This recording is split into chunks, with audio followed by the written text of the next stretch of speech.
So you're 32 years old, you've been following your budget religiously for 3 years, you've got $15,000 in your emergency fund, you're maxing out your 401k match, and you feel like you finally got this whole money thing figured out. And then your company offers you a promotion that requires relocating to a different city.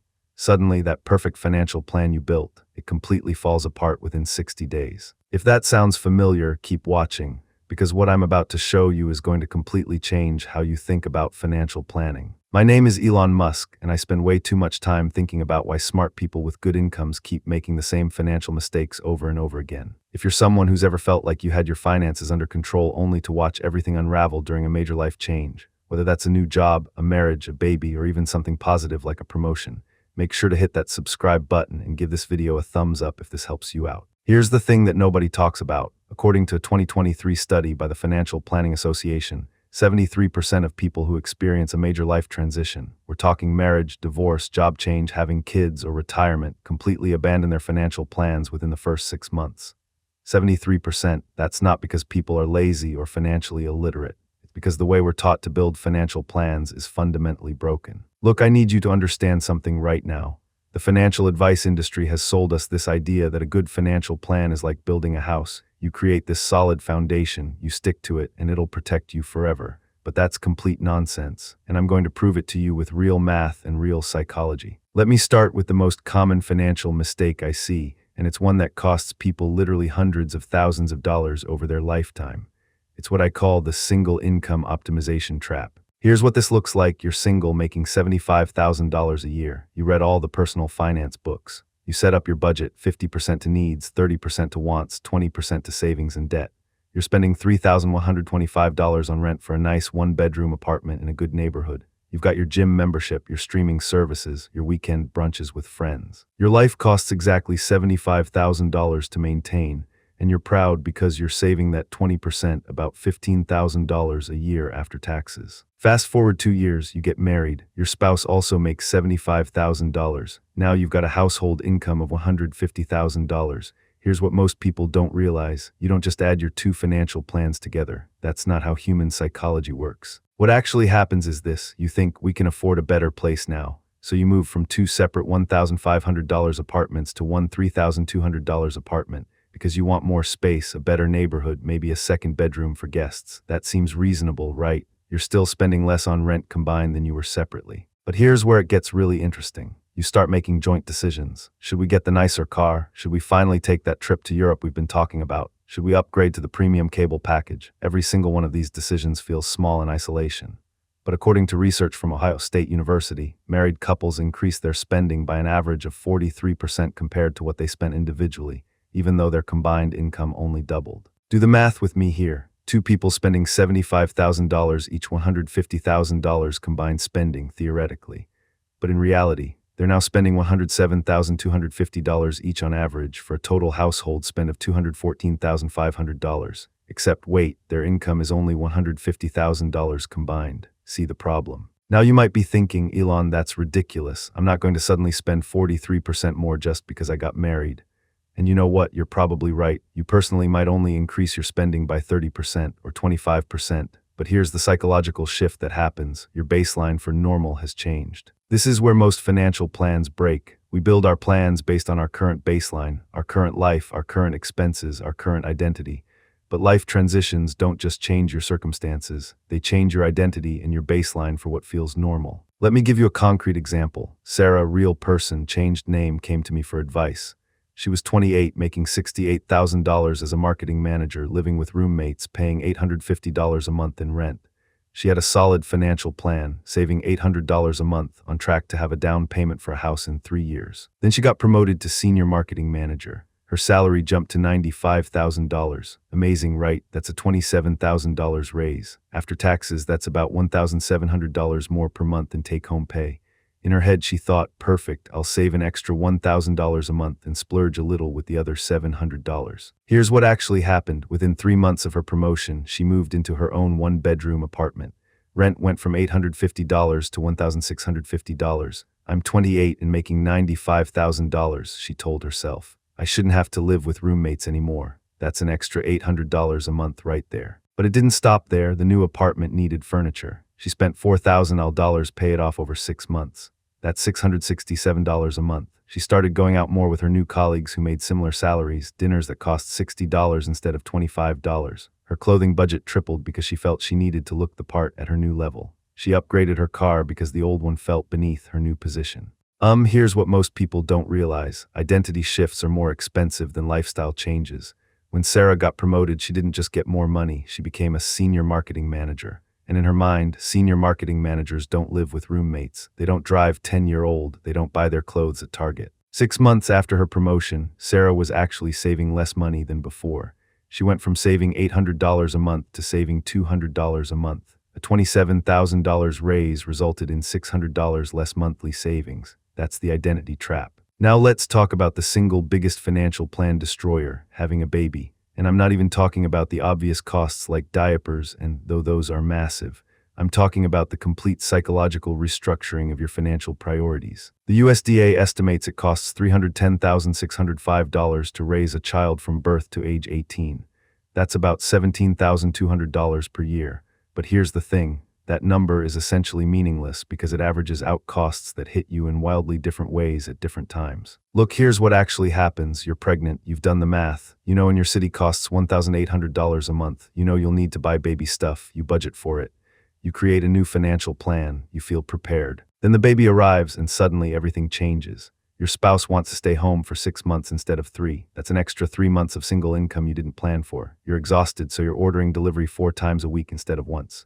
There goes an extra $400 a month. You can't handle the mess, so you hire a cleaning service $200 a month. Your old car feels unsafe now, so you buy a bigger, newer SUV. There's an extra $450 a month in car payments. Here's where it gets really interesting, and this is something a 2022 Brookings Institution study confirmed. New parents increased their convenience spending by an average of $843 per month in the first year. We're talking grocery delivery fees, pre-made meals, upgrading to closer parking, paying for services you used to do yourself. Because when you're sleeping 4 hours a night, a $7 delivery fee doesn't feel like a splurge. It feels like survival. The financial plan breaks because the plan was built by your pre-baby self for your pre-baby life. But you're not that person anymore. Your values have changed. Your energy level has changed. Your risk tolerance has changed. That emergency fund that felt comfortable at $10,000, now it feels terrifyingly small because you're responsible for a tiny human. Here's something that's going to sound harsh, but it's backed by data from the Government Accountability Office. After a divorce, women's household income drops by an average of 41%, while men's drops by about 23%.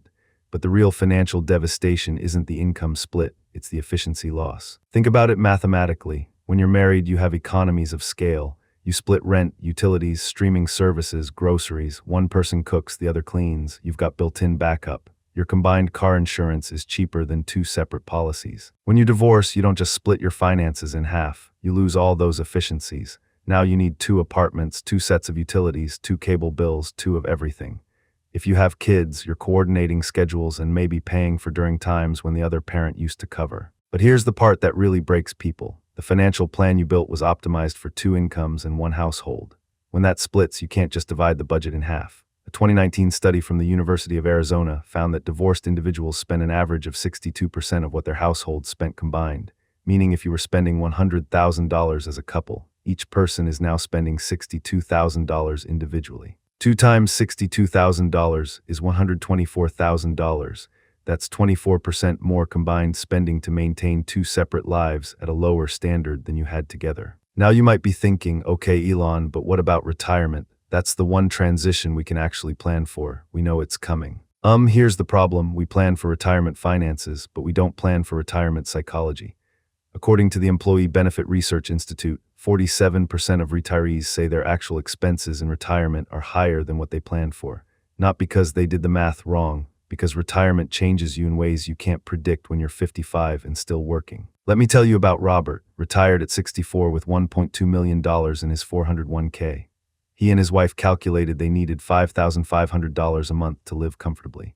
They get $3,200 from Social Security, so they needed to withdraw $27,600 from their savings annually, about 2.3% withdrawal rate, very conservative. They felt great about their plan. Here's what they didn't account for. When Robert retired, he lost his work identity. He'd been an engineer for 38 years. Suddenly, he had 40 extra hours a week and no structure. Within 6 months, he joined a golf club, $400 a month, started taking woodworking classes, $200 a month, and began traveling way more than planned because, as he said, what else am I supposed to do all day? His wife, who kept working for 2 more years, started feeling guilty that Robert was home alone, so they adopted a dog, vet bills, food, grooming. They renovated their house because we're going to be here a lot more now, we should make it nice. They started eating out more because cooking for two feels like more effort when you're not rushing home from work. 2 years into retirement, they were spending $8,200 a month, nearly 50% more than planned. That's an extra $32,400 per year coming out of savings. At that rate, their money would last about 25 years instead of the 35-40 they'd planned for, and Robert was only 66. The plan broke because it was built on the assumption that retired Robert would want the same things that working Robert wanted. But retirement doesn't just change your schedule, it changes your identity, your social structure, your sense of purpose, and therefore your spending patterns. Look, here's what I need you to understand. The reason financial plans break during transitions isn't because people are bad at math or lack discipline. It's because traditional financial planning is based on a flawed premise that you are a static being with stable values, priorities, and circumstances. But you're not. You're a dynamic human whose identity evolves, whose values shift, whose circumstances change. A study in the Journal of Economic Psychology found that people underestimate how much they'll change by an average of 43% over a 10-year period. You literally cannot accurately predict what future you will want or value. So the financial plan you build today for your future self is like a 25-year-old buying clothes for their 45-year-old self. You might get some things right, but you're definitely going to get a lot of things wrong because you're not designing for who you'll actually be. You're designing for who you think you'll be. Now I know what you're thinking. Great, Elon, so financial planning is pointless. We should all just spend whatever and hope for the best. No, here's the thing. You still need a financial plan, but you need a fundamentally different kind of plan. Instead of building a rigid structure that assumes stability, you need to build a flexible framework that assumes change. Here's how this actually works. First, build identity-neutral financial buffers. Instead of calculating your emergency fund based on 3 to 6 months of current expenses, calculate it based on 3 to 6 months of expenses at 125% of your current spending. Why 125%? Because that's roughly how much your baseline spending increases during most major life transitions. If you spend $4,000 a month now, your emergency fund should cover $5,000 a month. This isn't pessimism, it's realism. When life changes, costs go up temporarily while you adjust. Having that buffer means you don't blow up your entire financial plan during the transition period. Second, create transition budgets, not just ongoing budgets. Here's a practical example. If you're planning to have a baby, you need 3 budgets.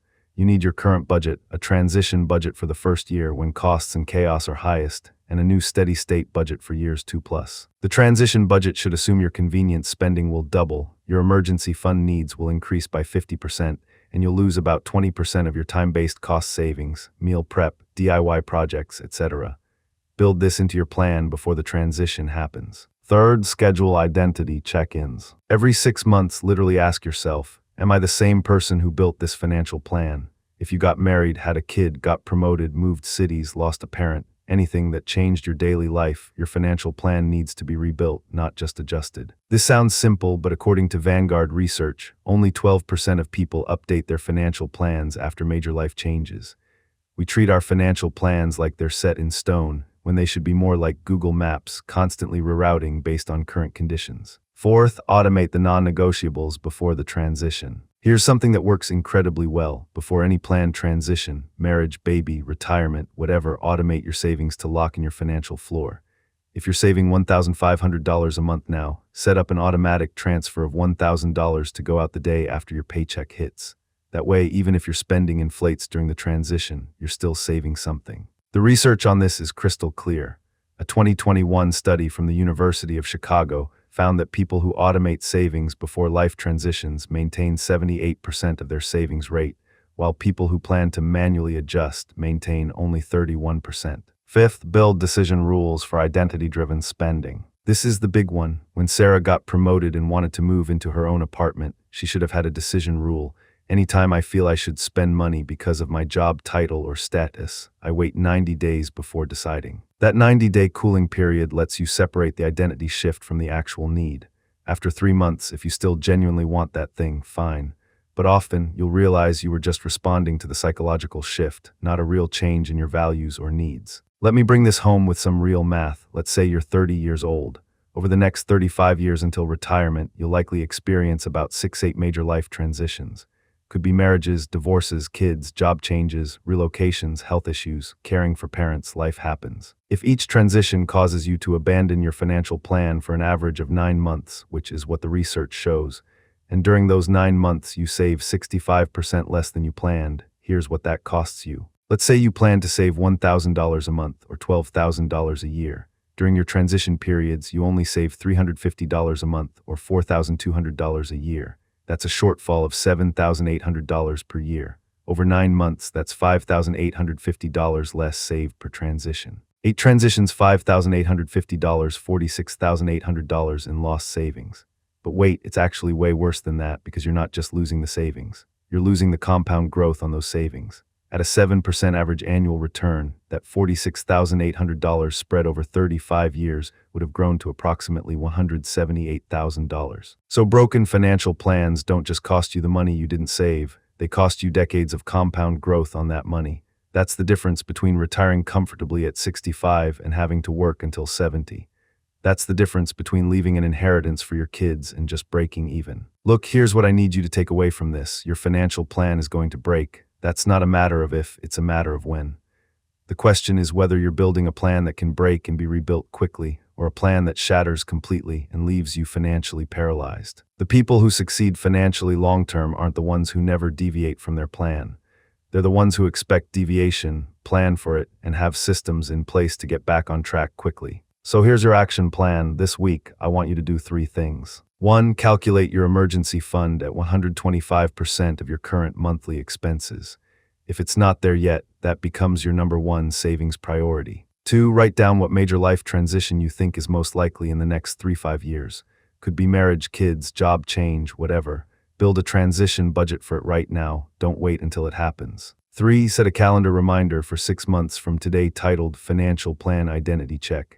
When it pops up, ask yourself if you're still the person who built your current plan. If you do these 3 things, you'll be in the top 10% of people who are actually prepared for life transitions instead of financially devastated by them. And look, I know this is hard. I know it's frustrating to hear that the financial plan you worked so hard to create might not survive the next major change in your life. But understanding this is the first step to actually building wealth that lasts. If you found this helpful, hit that subscribe button, because I'm going to keep making videos that challenge the conventional financial advice that keeps people stuck. Give this video a thumbs up if it made you rethink how you're planning for your future, and drop a comment below telling me what life transition completely derailed your financial plans. Let's learn from each other. I'll see you in the next one.